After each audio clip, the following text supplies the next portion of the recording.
आझाद मैदानावर आमची फसवणूक झालेली आहे. आमची पूर्णतः फसवणूक झालेली आहे की आता सगळ्या महाराष्ट्रातल्या मराठ्यांना आणि मराठवाड्यातल्या मराठ्यांना लक्षात यायला गेलं आहे. ज्या जियाच्या माध्यमातून आम्ही मराठी माघारी गेलो आणि गुलाल उधळला, त्या गुलालाचा उधळलेला जो रंग आहे तो आता फिका पडायला लागलेला आहे. आझाद मैदानावर ज्यावेळेस राधाकृष्ण विखे पाटील साहेब आले होते त्याच क्षणाला आम्ही काही प्रश्न उपस्थित केले होते आणि ते आता महाराष्ट्रात खरं ठरलेले आहेत. मी विखे पाटील साहेबांना हे विचारलं की साहेब, तुम्ही जे 8,500 गाव आहेत मराठवाड्यातले, त्यापैकी 7,000 गावांमध्ये नोंदीच नाही, अशा लोकांसाठी काय करणार आहात का? त्यासाठी काय ठरलेलं आहे का? त्यासाठीची कार्यपद्धती काय? त्यावर राधाकृष्ण विखे पाटील साहेबांनी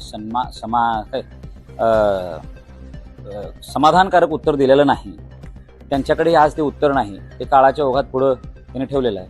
मी म्हणालो, आज जे काही अभ्यास वर्ग सुरू केलेला आहे तुम्ही, म्हणजे गाव पातळीतल्या समितीचा आणि अधिकाऱ्यांचा, त्यामध्ये ज्या गावांमध्ये नोंदीच नाही त्या गावात मग त्या समिती स्थापन करून उपयोग काय, हाही प्रश्न केला. त्याच्यावरही राधाकृष्ण विखे पाटील साहेबांकडे म्हणजे समाधानकारक उत्तर नव्हतं.